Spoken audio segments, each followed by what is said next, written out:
Pada 4 hari bulan 4 ya, yang lepas lebih kurang dalam jam 2.45 petang, iaitu 2 hari dululah ya. Satu operasi telah dijalankan oleh kedua-dua pihak ini, Jabatan Siasatan Jenayah Narkotik APK dan juga Jabatan Siasatan Jenayah Narkotik Daerah Taiping, dan diketuai oleh seorang pegawai kanan dan beberapa orang anggota pangkat rendah lah. Jadi kita telah menyerbu ke sebuah rumah iaitu di Taman Ria Simpang di Taiping.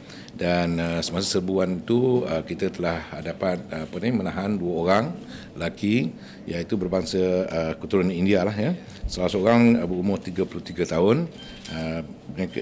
Suspek ini bekerja di sebuah bengkel besi lah di Taiping. Dan yang seorang lagi berumur 57 tahun dan bekerja sebagai pekerja di Majlis Bandaran Taiping ya. Kedua mereka ini tinggal di Taman Damai Simpang. Jadi lanjutan daripada itu, kita telah pun menangkap dan menjalankan soal siasat. Dan hasil soal siasat yang dijalankan dalam masa yang begitu singkat, kita telah dapatlah maklumat-maklumat lanjutan yang ini telah membolehkan pasukan kita telah menyerbu ke sebuah rumah.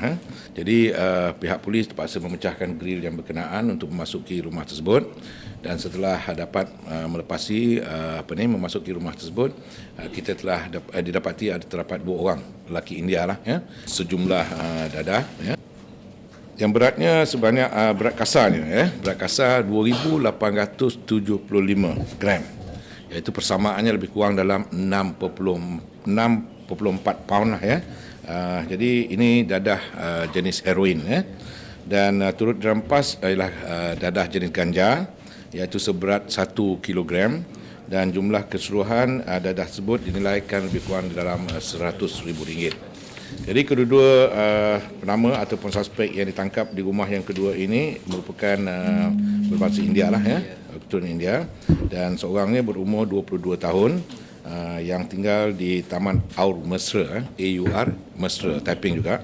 Dan yang kedua adalah seorang lelaki India juga berumur 19 tahun dan juga dia tinggal di alamat yang sama. Dan kedua-dua mereka ini dapati positif ganja, dan kita menganggapkan bahawa mereka kedua ini adalah bertanggungjawab untuk mengawal dadah di dalam rumah tersebut, dan juga mereka ini sebagai pihak yang bertanggungjawab untuk membungkuslah dadah ini dalam bentuk bungkusan yang kecil bagi tuju jualan secara runcit lah kepada pembeli-pembeli ataupun pada penagih ini tadi, ataupun sitaan harta yang dilakukan oleh Jabatan Siasatan Jenayah Narkotik terhadap mereka-mereka yang terlibat di dalam kes yang disiasat ini tadi.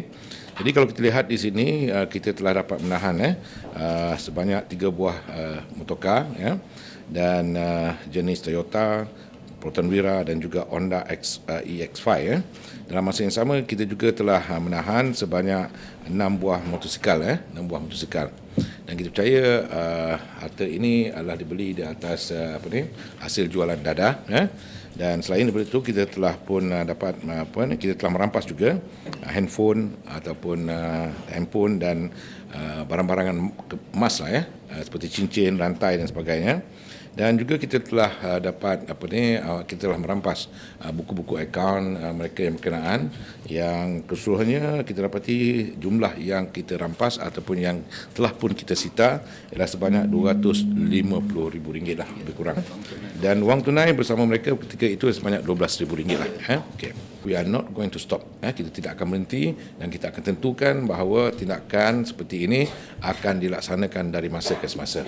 Jadi untuk ini saya mengucapkan syabaslah kepada Jabatan Siasatan Jenayah Narkotik yang telah mempamerkan satu tindakan yang begitu baik sekali, dan ini merupakan langkah-langkah yang sedang kita ambil di awal tahun ini yang telah pun terancang sejak tahun yang lepas bagi menentukan aliran dadah ke negeri Perak ini dapat kita kawal, dalam masa yang sama dapat kita hapuskan sama sekali, bagi mengelakkan masyarakat khususnya di Perak ini terlibat di dalam penagihan dadah ataupun perkara yang boleh menjurus kepada peningkatan jenayah.